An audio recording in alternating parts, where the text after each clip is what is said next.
마가복음 15장은 크게 네 문단으로 나눌 수가 있습니다.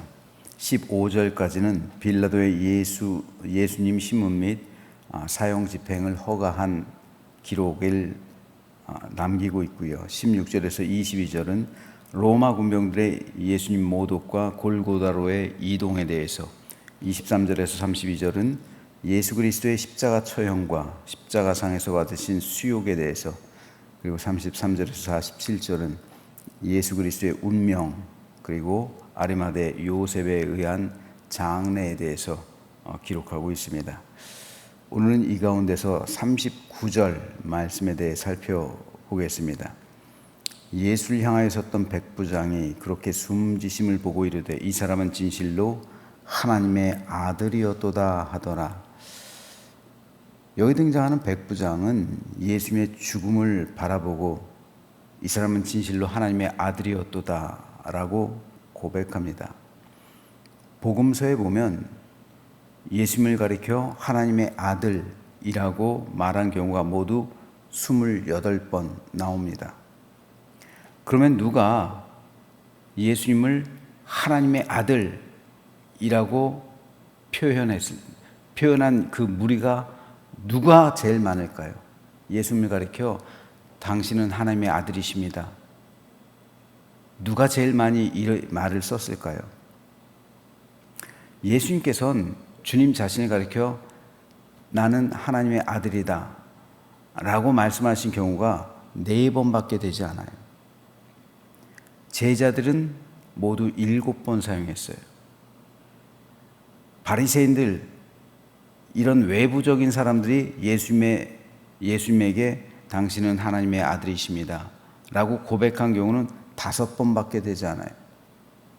반면에 사탄이요, 귀신들, 이들은 9번이나 예수님을 가리켜 당신은 하나님의 아들이십니다 라고 고백을 해요.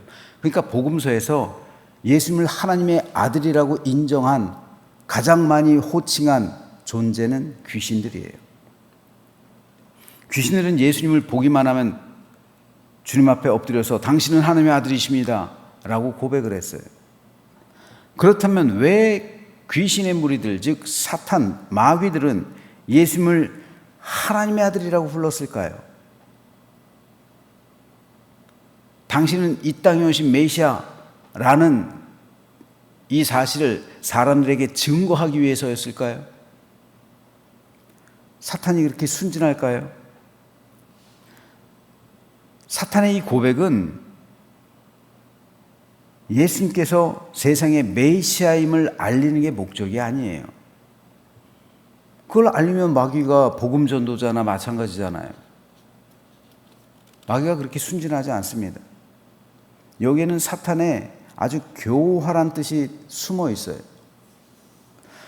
당신은 하나님의 아들이십니다. 즉 신의 아들입니다 라는 이 말은 실상 예수님을 고발하는 거예요. 무슨 말이냐면, 왜 이 말이 예수님에 대한 고발이냐면요, 즉 예수님을 참소하는 거예요. 왜 그러냐면 그 당시 사람들이 생각하는 신은 불사의 존재예요. 죽지 않는 존재란 말입니다. 이집트에서도 바로 왕, 불사의 존재, 신으로 여겼죠. 그러니까 미라를 만드는 거잖아요. 영원히 죽지 않는 존재다 생각했기 때문에. 따라서 신의 아들, 즉 하나님의 아들이란 신의 아들이란 뜻이잖아요.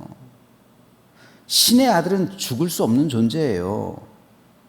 죽지도 않을 뿐더러 죽을 수도 없는 존재예요. 귀신들이 예수님을 신의 아들이라 불렀던 이유가 여기 있는 거예요. 즉 당신은 신의 아들이지 사람의 아들이 아니란 말이에요. 그러므로 당신은 죽을 수도 없거니와 누군가를 위해서 죽어서도 안 되는 존재란 말입니다. 신이 어떻게 죽어요? 신이 어떻게 인류의 죄를 대신 짊어질 수가 있어요? 신이 어떻게 희생제물이 돼요? 신은 죽을 수 없는 존재고 따라서 사람의 죄를 대속하기 위한 희생 제물이 될 수 없다는 말입니다. 이건 고발이에요. 죽을 수 없는 존재가 희생 제물이 되어서 죽고 다시 살아난다면 그 죽음 진짜 죽음은 아니라는 겁니다. 이건 죽음을 흉내낸 것이지 진짜 죽음이 아니란 말이에요. 신은 죽을 수 없는 존재이기 때문입니다. 그렇기 때문에 당신의 대속함은 가짜라는 거죠. 죽을 수 없는 존재가 죽음을 가장해가지고 죽고 다시 살아난다? 부활은 거짓말이라는 거예요. 그러니까 신은 애초에 부활할 수가 없는 존재예요. 왜요? 죽을 수 없는 존재이기 때문에. 그러니까 부활은 가짜예요. 이게 사탄의 고발이란 말입니다. 그러니까 당신은 신의 아들입니다 라고 말하는 거예요. 당신은 죽을 수 없는 존재입니다. 그러니까 희생 제물이 될 수도 없고 부활도 가짜라는 거예요. 애초에 부활이란 말이 성립이 되지 않는 겁니다. 신의 아들에겐 불사의 존재이기 때문에. 따라서 당신의 희생 제물, 그 효력을 인정할 수 없다는 거죠. 인류를 향한 구원은 그러므로 성립될 수 없다라는 것이 사탄의 고발입니다. 말 되잖아요. 신의 아들이 죽지 않는 존재가 부활한다? 아니, 죽을 수 없는 존재가 어떻게 부활을 해요? 죽지 않았는데. 가짜죠. 사탄의 고발대로라면 인류에게 구원은 아직 임한 게 아니에요. 왜요? 죽지 않았기 때문에. 죽지 않았다는 건 우리의 대속이 완성되지 않았다는 거예요. 인류의 대속함이 여전히 미진행되었다는 겁니다. 미완성되었다는 거예요. 죽지 않았기 때문에요. 따라서 인류의 구원은 효력을 발생시킬 수 없다. 이것이 사탄의 고발이잖아요. 그렇다면 예수님이 이 사탄의 고발에 대해서 어떻게 말씀하셨을까요? 놀랍게도 예수님은 주님 자신을 가리켜 말씀하실 때 하나님의 아들이라고 말한 경우는 4번밖에 되지 않아요. 대신에 예수님께서 자신을 가리킬 때 사용하신 단어가 있어요. 그것이 바로 인자라는 말이에요. 인자란 말은 복음서에 모두 88번, 88회 사용돼요. 그런데 이 88회 모두를 예수님께서 사용하셨어요. 즉 인자란 말은 예수님의 전유어입니다. 예수님께서 고유하게 주님 자신을 가리켜 사용하셨던 단어 인자예요. 주님은 나는 신의 아들이다 라는 말을 4번밖에 사용하지 않았어요. 대신에 나는 사람의 아들이다 라는 이 말을 88번이나 사용하셨다고요. 우리는 인자라고 하면 대단히 거룩한 뜻이 들어있는 것처럼 생각하는 경향이 있는데 그렇지 않아요. 사람 인자 아들 자자예요. 사람의 아들이란 뜻이에요. 단순해요. 주님은 자기 자신을 가리켜 나는 신의 아들이라고 말씀하지 않고 사람의 아들이다 말씀하셨어요. 왜 그러셨을까? 그럼 누가 봐도 사람의 아들이지 신의 아들입니까? 보통 사람들은 신의 아들이란 말을 좋아하죠. 그러나 예수님께서는 신의 아들이란 말을 좋아하지 않으셨어요. 사람의 아들이란 말을 강조하셨어요. 즉 나는 사람의 아들로 이 땅에 왔다는 거예요. 이게 왜 중요합니까? 사탄은 예수님께서 신의 아들이기 때문에 죽을 수 있는 존재가 아니라고 고발하는 거예요. 그래서 예수님께서는 나는 사람의 아들이라고 강변하는 겁니다. 말씀하시는 거예요. 주님이 사람의 아들이기 때문에 십자가를 질 수가 있는 겁니다. 사람의 아들이기 때문에 예수님의 몸과 생명을 대속 제물이 될 수 있게 만드는 거예요. 사람의 아들이기 때문에 고통을 느낄 수 있는 것이고, 사람의 아들이기 때문에 피 흘릴 수 있는 것이고, 사람의 아들이기 때문에 죽을 수 있는 거예요. 이거예요, 이거. 사람의 아들이기 때문에 죽을 수 있는 거예요. 신의 아들은 죽을 수 없습니다. 불사의 존재예요. 하지만 사람의 아들이니까 죽을 수 있는 거예요. 대속제물이 될 수, 희생제물이 될 수 있다는 말입니다. 그래서 예수님은 주님 자신을 끝까지 나는 인자다, 사람의 아들이라고 부르신 거예요. 그리고 십자가의 죽음과 고통의 자리로 나아가셨던 겁니다. 그리고 십자가 위에서 인류를 위한 희생 제물이 되셨던 것이고 완전히 죽은 거예요. 사람의 아들이기 때문에 죽으신 겁니다. 그리고 부활하신 거죠. 사람의 아들이었기 때문에 죽음을 당하시고 부활하신 거예요. 그래서 인류에게 대속의 길, 구원의 길을 열어 놓으신 겁니다. 그러므로 당신은 신의 아들이기 때문에 죽을 수 있는 존재가 아닙니다 라는 사탄의 고발을 무효화시킨 겁니다. 승리하신 것이죠. 예수님께서 사람의 아들이었기 때문에 오늘 저와 여러분이 구원받을 수 있게 된 겁니다. 즉 주님은 끝까지 사람의 아들이기를 원하셨어요. 여러분, 이단들은요, 신천지도 그렇고 JMS도 그렇고 특징이 뭐예요? 신의 아들이 되길 바라잖아요. 신의 아들. 그렇죠? 자기를 신으로 여기잖아요. 신의 아들, 신의 권위, 신의 위치에까지 높이려 하잖아요. 그 자체로서 그건 이단인 거예요. 예수님께서는 신이셨지만 사람의 아들로 자기를 낮추셨잖아요. 사람의 아들이 돼야 대속의 길이 열리기 때문에 그런 거예요. 근데 사람들은 신이 되려고 하고 있어요. 사람이 왜 타락했습니까? 신이 되려고 했기 때문에 타락한 거잖아요. 높아지려고 했기 때문에. 신이 되려는 마음, 교만입니다. 그런데 그 신께서 사람이 되는 모습, 겸손이에요. 그래서 오늘 본문에서 백부장은 놀랍게도 이 사람은 진실로 하나님의 아들이었도다라는 고백을 남겨요. 이 사람은 사람이었는데 그래서 죽음을 맞이했죠. 그런데 알고 봤더니 이분이야말로 신이었구나. 이거를 깨닫게 되는 것이죠.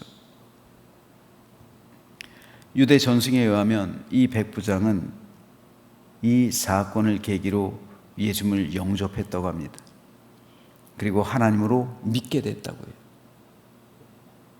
이후부터 복음을 전하다가 갑바도기아에서 순교했다고 전해집니다. 바로 이것이 복음의 아이러니예요. 하나님의 아들이 사람의 아들이 돼서 죽게 됐을 때 비로소 예수님께서 하나님의 아들이심을 백부장이 발견하게 된 거예요. 이게 구원입니다. 만일 예수님께서 하나님의 아들, 신의 아들로서 십자가에 달리셨다면 신은 죽을 수 없으며 그러한 구원은 무효라는 사탄의 고발에 직면했을 거예요. 그래서 예수님께서는 끝까지 주님 자신을 사람의 아들로 소개한 거예요. 그리고 사람의 아들로서 죽으시고 부활하신 것이죠. 따라서 우리는 예수님께서 우리를 구원하시기 위해서 사람의 아들이 되셨다는 이 사실을 통해서 중대한 도전을 받아야 합니다. 어떤 도전입니까? 낮아지는 도전이에요. 사람은 끊임없이 인간 본성 안에는 원죄가 있어요. 그 원죄가 뭐예요? 신이 되려는 거잖아요. 신이 되려는 거. 높아지려는 거잖아요. 교만이잖아요. 다른 사람 위에 군림하려는 거잖아요. 신과 같은 권세를 갖는 거잖아요. 신의 권위에 도전하는 거잖아요. 사람은 영적인 존재이기 때문에 신에 대한 갈망이 있어요. 그런데 그 갈망이 어떤 형태로 나타나냐면은 신처럼 되고자 하는 모습, 여기까지 이르는 거예요. 그러니까 이단들이 자꾸 교주들이 자기를 신이라고 여기는 거예요. 그 신적인 존재로 군림하는 거예요. 이상하게 신령하다고 하는 사람들이 그래요. 교만하기가 쉬워요. 왜요? 자기 자신을 신과 동일시해요. 그래서 신의 아들이라고 생각한단 말이죠. 신적인 존재로 여기게 되고 신적인 권위를 가지고 사람들 위에 군림하려고 하고 있어요. 하지만 예수님은 어떻습니까? 신의 아들이셨지만 사람의 아들이라고 칭하잖아요. 끊임없이 주님 자신을 낮추시잖아요. 낮고 천한 모습 가운데로 내려오시잖아요. 신의 형상과 모든 권리를 버리고 사람들과 똑같이 되셔서 사람의 아들이라고 말씀하시잖아요. 우리의 구원을 위해서 예수님은 자신을 한없이 낮추시고 십자에서 죽으심으로 하나님의 구원을 완성하신 거예요. 그러므로 우리는 예수님의 이 마음을 가져야 됩니다. 사람은 교만하게 돼서 타락했지만 예수님은 낮아지심으로 타락한 인류를 구원하셨어요. 그렇기 때문에 낮고 천한 곳에 가장 먼저 하나님의 은혜가 임하는 거예요. 성도가 낮아지지 않으면 은혜는 낮은 곳에 흐르기 때문에 낮아지지 않으면 이 하나님의 은혜에 동참할 수가 없는 겁니다. 그래서 예수님께서는 가장 먼저 팔복에서 심령이 가난한 자는 복이 있다. 낮은 곳에 임하는 자는 하나님의 백성이 되는 축복을 받는 거예요. 하나님은 낮아진 자에게 은혜를 베푸시는 겁니다. 물은 높은 데서 낮은 곳으로 흐르는 거예요. 하나님의 은혜는 낮은 곳으로 흐릅니다. 그렇다면 오늘 저와 여러분에게는 과연 예수님의 이 마음이 있는가? 오늘 우리는 물어야 합니다. 남을 살리기 위해 기꺼이 낮아지고 교회와 성도를 섬기기 위해 나를 낮추는 마음이 있는가? 종의 형체를 가지고 섬기며 희생할 수 있는 예수님의 그 마음이 오늘 나에게도 있는가? 마음을 같이하여 같은 사랑을 가지고 뜻을 합하며 한 마음을 품어 아무 일이든지 다툼이나 허영으로 하지 않고 오직 겸손한 마음으로 각각 나보다 남을 낮게 여기는, 높게 여기는 예수님의 그 마음이 오늘 나에게 있느냐? 우리는 물어야 합니다. 우리가 예수님의 그 사랑으로 구원받았다고 고백은 하는데 정작 예수님의 마음을 배우고 있지 못하는 것은 아닌지 우리는 오늘 살펴야 합니다. 그러므로 오늘 저는 저 여러분 모두가 예수님의 낮아지심을 닮아가시기를 소망합니다. 그럴 때 백부장의 고백이요, 내가 낮아졌을 때, 내가 낮고 낮아졌을 때 이 사람은 진정 하나님의 아들이었다 라는 고백이요, 나를 보고서도 그 고백을 해야 하지 않을까요? 그것이 예수님의 뒤를 따르는 제자도 아닐까요? 저는 오늘 백부장의 고백이 오늘 저와 여러분을 향해서도 들려지게 되기를 소망합니다. 그로 인해 우리에게 맡겨진 사명을 온전히 감당하고, 그 사명은 낮아진 자만 이룰 수가 있는 사명이에요. 그 사명 온전히 감당하고 주님께 칭찬받는 우리 모두가 되시기를 주님의 이름으로 축원합니다.